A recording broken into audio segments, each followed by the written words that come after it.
Salam, hər vaxtınız xeyir olsun. Kanalıma xoş gəlmisiniz. Bu dəfə sizlərlə çox ləzzətli, asan hazırlanan, inanılmaz dadlı bir şirniyyat resepti paylaşıram. Videomu sona kimi izləyin və kanalıma hələ də abunə deyilsinizsə abunə olub videolarımı bəyənməyi unutmayın. Keçək hazırlanmasına. Biskviti üçün qaba 2 ədəd yumurta və 1 stəkandan biraz əksik şəkər tozu əlavə edib mikserlə ağarana qədər çalıram.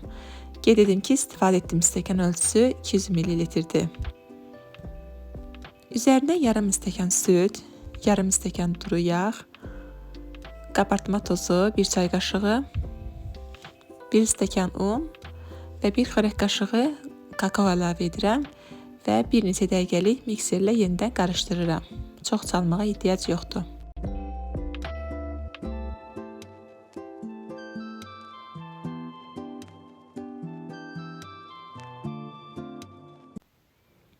Və kütləmiz artıq hazır olur. Hazır olan kütləni silikon qaşıqla biraz da kənarlardan sıyırıb qarışdırıram və kərə yağla yağladığım qabın içərisinə boşaldıram.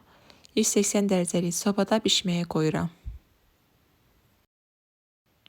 Kekimizi islatmaq üçün yarım stəkandan biraz çox süd, 2 xörək qaşığı şəkər tozu və 1 xörək qaşığı kakaonu qarışdırıb ocağın üzərində bir neçə dəqiqə isidib kənara qoyuruq ki, soyusun. Bu arada kremi hazırlayıram.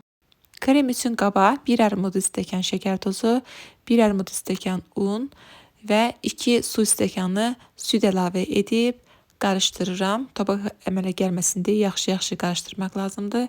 Daha sonra ocağın üzərinə bişməyə qoyuram.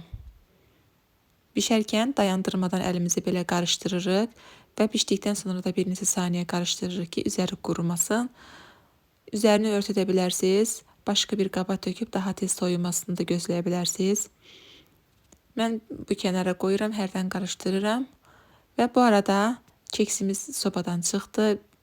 Bişməyini çöplə yoxladım və keksimiz hazırdır. Onu soyumağa qoyuruq. Soyuduqdan sonra isə soyulmuş sosumuzu keksin hər tərəfinə bərabər şəkildə yayırıq. Keksin ilk hissəsi çıxandan sonra və sosumuz tam soyumuş vəziyyətdə olmalıdır.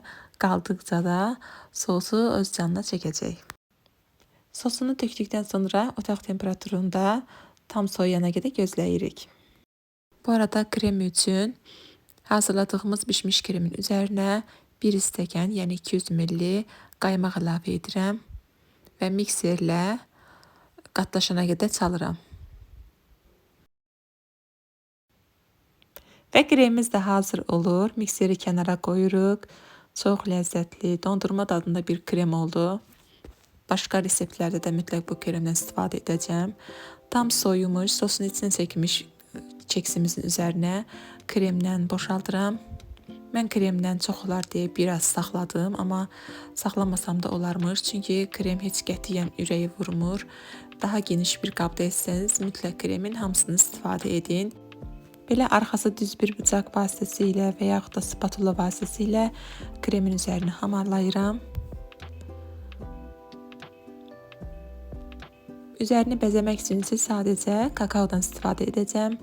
Kakaonu bu şəkildə ələklə üzərinə biraz gəzdiririk. Və şirniyyatımız hazır olur. Hazır olan şirniyyatımızı soyuducuda bir neçə saat və yaxud da vaxtınız varsa bir gecə saxlasaz çox gözəl olacaq. Mən bir gecə saxladım və səhər kəsdim. İstədiyiniz ölçüdə kəsib dilimlərə ayıra bilərsiniz və ailənizlə birlikdə nuş edə bilərsiniz. Və yaxud da dostlarınız, qonaqlarınız gələcəksə onlara hazırlaya bilərsiniz. Bu resept sizi qonaqlarınızın yanında üzağ edəcək. Ailəniz bu resepti çox sevəcək. Bizdə çox sevildi, hamı iştahla yedi. Siz də mütləq hazırlayın, nəticələri mənimlə bölüşməyi unutmayın. Yeni və dadlı reseptlərdə görüşmək diləyilə.